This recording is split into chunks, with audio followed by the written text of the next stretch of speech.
Hey, Facebook as well as YouTube. I am coming on here because I have a particular message downloaded from Spirit. Someone has been blinded by the identity of someone else. And Spirit wants whoever this is for to know that you have your own identity. You have been blinded by the way either someone look, someone love, the way that someone work, the way that someone act. Is something that you are picking up, and it's basically it has caught in your attention to where it has blinded you of who you are, what you were created to do, the things that you were placed on this earth to birth, to create. Spirit is saying that you have so many things within your own identity that you have to offer into this world.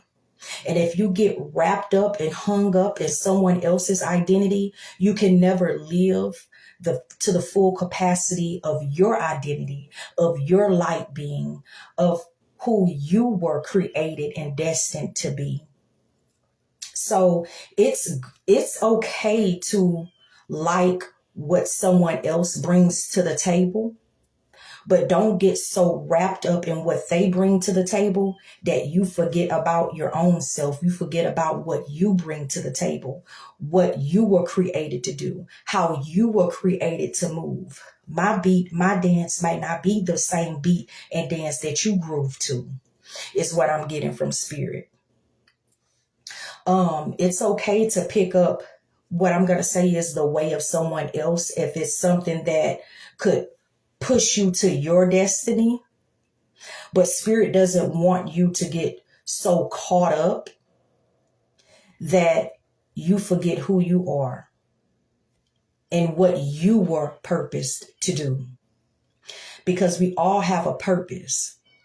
And if we get so fixated, fascinated over what someone else is being created, someone else's gift or creativity, then how can we birth something authentically from the inside of us if we're so hung up and caught up and blinded by what someone else is doing? Just like, let's just use animals. When they're training animals, a lot of the times they do put blinders on the animals. Why?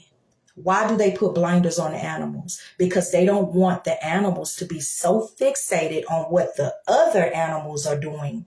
They want the animal to focus on its purpose, what it's supposed to do.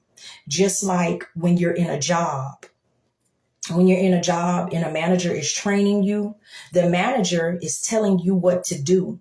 Of course, we all put our own spin on it, but the manager is telling you what to do. Now, you can't go in there masquerading as if you're the manager. Because why? Because if you're a team member, then you're supposed to work as a team, but everyone brings something different to the team.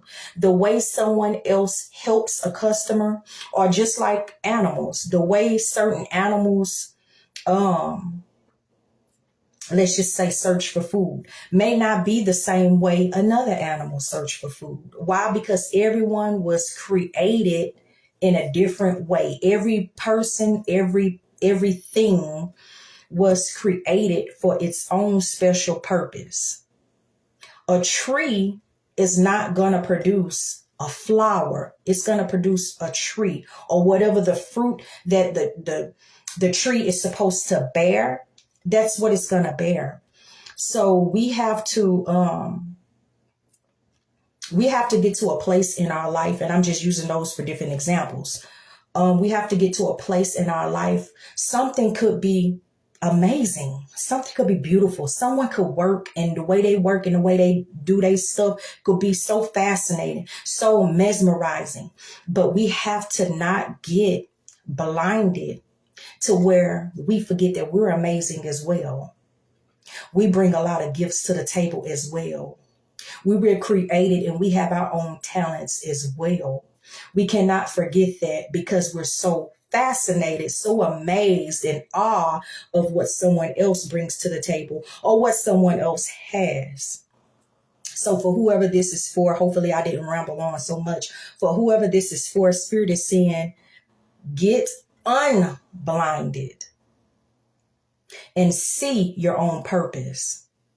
Just like in the Word of God, it says, how can you take what is a piece of wood? If I'm paraphrasing, how could you take a piece of wood out of your brother's eye, meaning your brother's sister, when you have something in your own eye.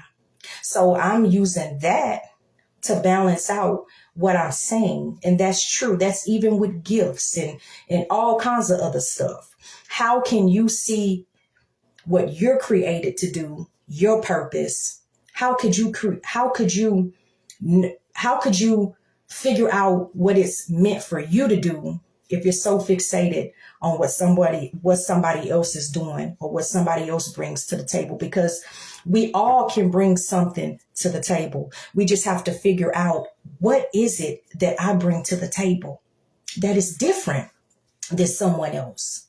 Or what is something that I could bring to the table that could help this other teammate to the table, or your family to the table? Everyone in a team or within a family brings something different to the table. The other day I saw two dogs walking. One of the dogs were ahead of the other dog that was behind it. And when the dog crossed, it was like a crossway. I paused. It was like a cross. The dog got across the crossway, and then I looked to see exactly what that dog was going to do, because I was thinking in my head, well, that dog just left that one way over there.